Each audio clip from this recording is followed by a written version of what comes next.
RS brothers లో ఆషాఢం KG sale మళ్ళీ మొదలైంది. మరెన్నో క్రేజీ ఆఫర్స్ ఖైదీ చేయండి ఆర్ఎస్ బ్రదర్స్. మీకు ఓట ఎక్కడ ఉందండి? ఇక్కడే హైదరాబాద్లో. ఇక్కడే ప్రతిసారి ఇక్కడే వేస్తున్నా. తమిళనాడులో లేదా? Okay okay. నేను ఎప్పుడు తెలుగు సినిమాకి ఫస్ట్ వచ్చానో అప్పుడే నన్ను నా తెలుగు ప్రజలు నన్ను పిలుస్తున్నారు, తెలుగు కంట్రీ నన్ను మళ్ళీ పిలుస్తుంది అని నేను వచ్చానే కానీ వచ్చి ఇక్కడే సెటిల్ అయ్యాను. కానీ నా పిల్లలు ఇక్కడే పుట్టారు. కానీ ఓ పాప చెన్నైలో పుట్టింది, కానీ పెరిగిందంతా ఇక్కడే. ఓ పాప ఇక్కడే పుట్టింది. Okay okay okay. మళ్ళీ సినిమాకి వస్తే గరుడవేగ సక్సెస్ తర్వాత మీరు ఏం రియలైజ్ అయ్యారు? అంటే ఇంతకుముందు తీసుకున్న డిసిషన్కి ఇప్పటికీ ఇక ముందు ఎలా ఉండాలనుకుంటున్నారు సినిమాలో? గరుడవేగ ఉంది కదా, గరుడవేగ సినిమా నేను చాలా ఏమీ లేని పరిస్థితి అన్న టైంలో నాకు సినిమాలు విలన్గా క్యారెక్టర్ ఆర్టిస్టులకి అడుగుతున్న సమయం, హీరోగా 2-3 crores బడ్జెట్ లేదా మ్యాక్సిమం 3.5 crores బడ్జెట్గా అడుగుతున్న సమయంలో ఈ ప్రవీణ్ సత్తార్ గారు ఈ సబ్జెక్ట్ వచ్చి చెప్పడం జరిగింది. నేను అంతకుముందు రాంగ్ సబ్జెక్ట్స్ ఎన్నుకున్నాను, ఇంకా పైగా రైట్ సబ్జెక్ట్స్ ఎన్నుకోవాలి అన్న థాట్లో ప్రవీణ్ సత్తార్ సబ్జెక్ట్ నాకు నచ్చి, నాకంటే ఇంకా జీవిత పిల్లలకి నచ్చి అందరూ కలిసి yes we're going with this అని వచ్చాము, చేశాము, సక్సెస్ అయ్యాము. సంతోషం. ఇది చూస్తే ఇంకా పైగా మనం పడాల్సిన జాగ్రత్త ఎప్పుడు పడుతున్నాము. ఇంకా రాంగ్ డెసిషన్స్ లైక్ నా ఇమేజ్కి సూట్ అవని సబ్జెక్ట్స్ వెళ్ళకూడదు, అన్నీ ఆలోచించి చెయ్యాలి అనేది అనుకున్నాము. దాంతోపాటు నాకు మంచి క్యారెక్టర్, హీరోగా మాత్రం కాకుండా మంచి విలన్ సబ్జెక్ట్స్ ఏదైనా వచ్చినా కూడా ఐ డోంట్ మైండ్ డూయింగ్. అలాగే మంచి క్యారెక్టర్తో చిన్న హీరోలు మల్టీ స్టార్ సబ్జెక్ట్స్ అయినా వచ్చినా కూడా నాకు చేయడం ఇష్టం. కానీ నేను చేయడానికి అయినా ఉండాలి. రేపు రాజశేఖర్ చేశాడు, బాగా చేశాడు అన్న పేరు తెచ్చుకునేలా ఉంటే తప్పకుండా ఏదైనా చేస్తా. ఓన్లీ హీరోగానే చేస్తానని నేను చెప్పను. ఇది ఎంత పెద్ద సక్సెస్ ఇది. ఐఎమ్ లాస్ట్ చివరికి మీకే తెలియవస్తుంది ఎంత పెద్ద ఎంత పెద్ద హిట్ అవుతుంది అని. ఇలా హిట్ ఇచ్చిన తర్వాత కూడా నేను చెప్తున్నా, నేను హీరో అన్న పాత్రానికే నేను పరిమితం కాలేదు, అంటుకుని ఉండను. I'm open for everything and especially for the young directors I'm very much open అని మీ ద్వారా చెప్పుకోవడానికి ఇష్టపడుతున్నాను. ఈ సినిమా తర్వాత ప్రవీణ్ సత్తార్ లాంటి యంగ్ డైరెక్టర్స్కి ఇచ్చే అవకాశం ఎక్కువగా ఉంది కదా అంటున్నాను నేను. తప్పకుండా. పాత చేసిన మిస్టేక్స్ మళ్ళీ చెయ్యరు కదా అంటున్నాను. తప్పకుండా చేయను. ముందు చేసిన మిస్టేక్స్ ఎలా చేస్తాను బాగా అనుభవించాను. సపోజ్ పాత జనరేషన్ నుంచి సూపర్ సబ్జెక్ట్ ఎవరైనా పట్టుకొచ్చినా కూడా చేస్తా. బట్ నేను అది వాళ్ళని టోటల్గా అవాయిడ్ చేస్తానని చెప్పట్లేదు. నేను కొత్త జనరేషన్కి ఎప్పుడూ నేను I always welcome them and even now also నాకు ఇష్టం. అందుకే నేను ఇంత పెద్ద సక్సెస్ ఇస్తే ఎవరైనా నేను హీరోగానే చేస్తానంటారు. నేను అలా అనట్లేదు. నేను ఐఎమ్ రెడీ ఫర్ ఎవ్రీథింగ్. రేపు అరవింద్ స్వామి ఇలాంటి క్యారెక్టర్ వచ్చినా రెడీ. లేదు ఉపేంద్ర క్యారెక్టర్ మన త్రివిక్రమ్ శ్రీనివాస్ సినిమాలో ఏదో వచ్చింది, సన్ ఆఫ్ సత్యమూర్తి. అది యాక్చువల్గా నాతో చెయ్యాలని ఆయన నన్ను కూడా చాయిస్గా అనుకున్నారంట. అది ఎందుకు నా వరకు రాలేదు, ఎందుకు రాలేదు తెలియదు. చేసేవాళ్ళ అడిగితే చేసి ఉండేవానేమో. మంచి క్యారెక్టర్ అది. సో అలా. అండ్ ఈవెన్ ఇది కూడా నాకు నచ్చింది, సంపత్ చేసి ఉంటారు మన లౌక్యంలో. అడగలే, నాకు నచ్చింది. అలాంటి క్యారెక్టర్ వచ్చినా కూడా నేను చేస్తాను. అంటే ఒక చేయడానికి ఏదైనా ఉండాలి. లెజెండ్ మీ దాకా ఏమైనా వచ్చిందా?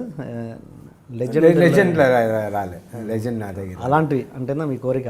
అలాంటివి అయితే చేస్తానని జగపతి బాబు గారు చేసిన నేను అది నాకు అంత గుర్తు లేదు.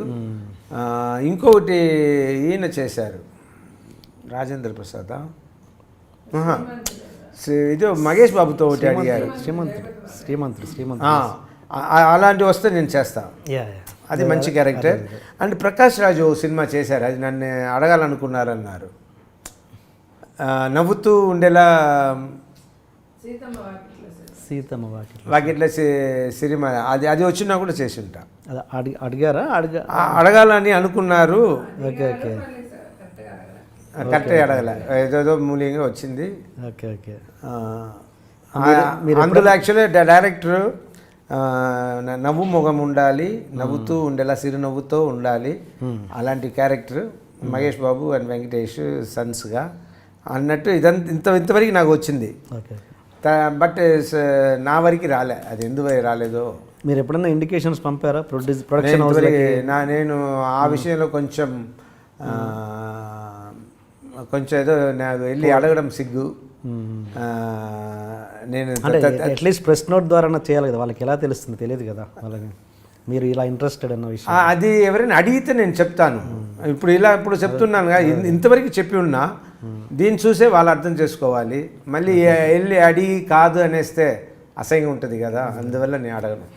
ఓకే నేను స్పోర్ట్స్ కూడా ఓడిపోతానని ఫీల్ ఉంటే నేను పార్టిసిపేట్ చేయను. ఓకే నేను 2 సారి పార్టిసిపేట్ చేశాను, 2 సారి నేను ఛాంపియన్ మా స్కూల్లో. 75-76 మీరు చూడండి, మా స్కూల్ బోర్డులో ముత్తే చెట్టియార్ హై స్కూల్ చెన్నై, అందులో 2 years ఛాంపియన్ నేను. ఓకే ఓకే స్పోర్ట్స్ బోర్డులో ఉంటాను, స్టడీస్ బోర్డులో కాదు. ఓకే మీరు ఏంటి ఈ ఫిట్నెస్ ఎలా? మీ వయసు ఎంత తెలుసుకోవచ్చా నేను? నిజం చెప్పాలా? వద్దు, 50+ అంతవరకు. ఓకే సార్, ఈ ఫిట్నెస్ ఎట్లా మెయింటైన్ చేస్తున్నారు? అదే main thing doctor. Okay doctor కాబట్టి ఏదైనా ప్రాబ్లం వస్తే, ఇప్పుడు మెకానిక్ ఉన్నాడు అనుకోండి, మిగిలిన వాళ్ళ బండి కంటే వాడి బండిని బాగా కలర్ఫుల్గా పెట్టుకుంటాడు కదా, ఏం వచ్చినా వెంటనే సరిచేసుకుంటారు. అలా నేను ఏం వచ్చినా వెంటనే సరిచేసుకుంటాను. నాకు నేను ఎంతవరకు నేను డాక్టర్ అనేది నన్ను చూస్తేనే తెలుసుకోవాలి అందరూ, నేను మంచి డాక్టర్ని. అండ్ నాకు సినిమా అంటే పిచ్చి, దానికోసం ఓవర్ ఈటింగ్ చెయ్యను, నచ్చింది ఎన్నో వదులుకుంటాను. ఎందుకంటే ఫిట్నెస్ మెయింటైన్ చేయాలని. అండ్ ఇప్పుడు మీ నవ్వు బాగుంది, మీ పళ్ళు బాగుంది అని చెప్పి నేను తోమి అరిగిపోయిందండి. అలా మెయింటైన్ చేస్తాను నేను. సో హీరోయిన్ దగ్గర వెళ్ళేప్పుడు I should be neat and clean and mouth also మంచి స్మెల్తో ఉండాలి నేను. సినిమాలలో లిప్ కిస్ ఉండదే, ఉండపోయినా కూడా దగ్గర యాక్ట్ చేసేప్పుడు వీ షుడ్ బి ప్రాపర్ కదా. I always maintain that. So అంత జాగ్రత్త పడతాను. అదే అండ్ 3 things చెప్పాలంటే, good sleep, okay some exercise, నిద్ర 8 hours నిద్రపోతే యాక్టివ్గా ఉంటాను మళ్ళీ పడుకున్న వరకు. ఊరికే సోంబేరిగా ఉండను. ఓవర్ ఈటింగ్ చేయను. ఓకే ఓకే అండ్ ఆయిల్ అంతా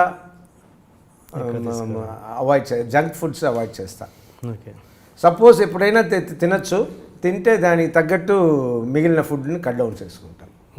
పిల్లలకి అది నేర్పించారా? పిల్లలు కూడా పిల్లలు కూడా అందుకే ఇప్పుడు అందరూ ఫిట్గా ఉంటారు. ఓకే మా ఇంట్లో చూడండి, మేము 9 ఫిట్గా ఉంటాము.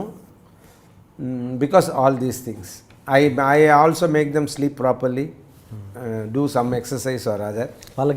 వాళ్ళకు ఫ్యూచర్ మీద, వాళ్ళకు భవిష్యత్తు మీద ఇచ్చే మీ నోట్స్ ఏంటి మీ ఎక్స్పీరియన్స్ ప్రకారం పిల్లలకి? నా ఎక్స్పీరియన్స్ ప్రకారం వాళ్ళు నచ్చింది చెయ్యండి, నచ్చింది చేస్తేనే సంతోషంగా ఉంటారు ఏది. ఓకే, నా బాధ్యత వాళ్ళని ఇంకొక కళ కూడా నేర్పించడం. మెడిసిన్ అనేది నాకు 2 విధాలు ఇష్టం. ఒకటి, వాళ్ళ హెల్త్ని వాళ్ళే చూసుకోవచ్చు. రేపు ఈ కాలంలో వచ్చి ఇంత కమర్షియల్ అయిన రోజుల్లో ప్రాణం కోసం, హెల్త్ కోసం ఇంకో దగ్గర వెళ్ళి చేతులు కట్టి నిలబడడం వద్దు. మీరు మీ పిల్లల్ని, మీ వాళ్ళని చూసుకోగలగాలి. అందువల్ల డాక్టర్ అవ్వండి. యాక్టర్ అవ్వేది మీ ఇష్టం. యాక్టర్ అయ్యి మాత్రం మీకు మంచి భవిష్యత్తు లేకపోతే బాధపడకండి. Don't get in to depression అని ఇలాగే పెంచుతున్నా. ఓకే, ఓన్లీ ఫ్యూచర్ అంటే ఓన్లీ సెటిల్మెంట్ గురించే కాకుండా ఎథికల్గా ఏం చెప్తారు పిల్లలకి? పిల్లలకి ఎథిక్స్ ఎప్పుడు ఒకటి చెప్తాను, కర్మ అని ఒకటి ఉంది. ఆ కర్మ ఏం చేస్తుంది? నువ్వు మంచి చేస్తే మంచిగా నీ దగ్గర వస్తుంది, నువ్వు చెడు చేస్తే 10 రెట్లుగా వస్తుంది. సో చెడు మాత్రం ఎప్పుడు చేయకండి. Be good always. ఎవరిని హర్ట్ చేయకండి. If you can help them ఇదే చెప్తుంటాం. అండ్ పెద్దవాళ్ళకు మర్యాద ఇవ్వండి, అందరికీ మర్యాద ఇవ్వండి. ఎప్పుడూ గర్వపడకండి. Don't do it with your mind, do it with your heart అని చెప్తాను.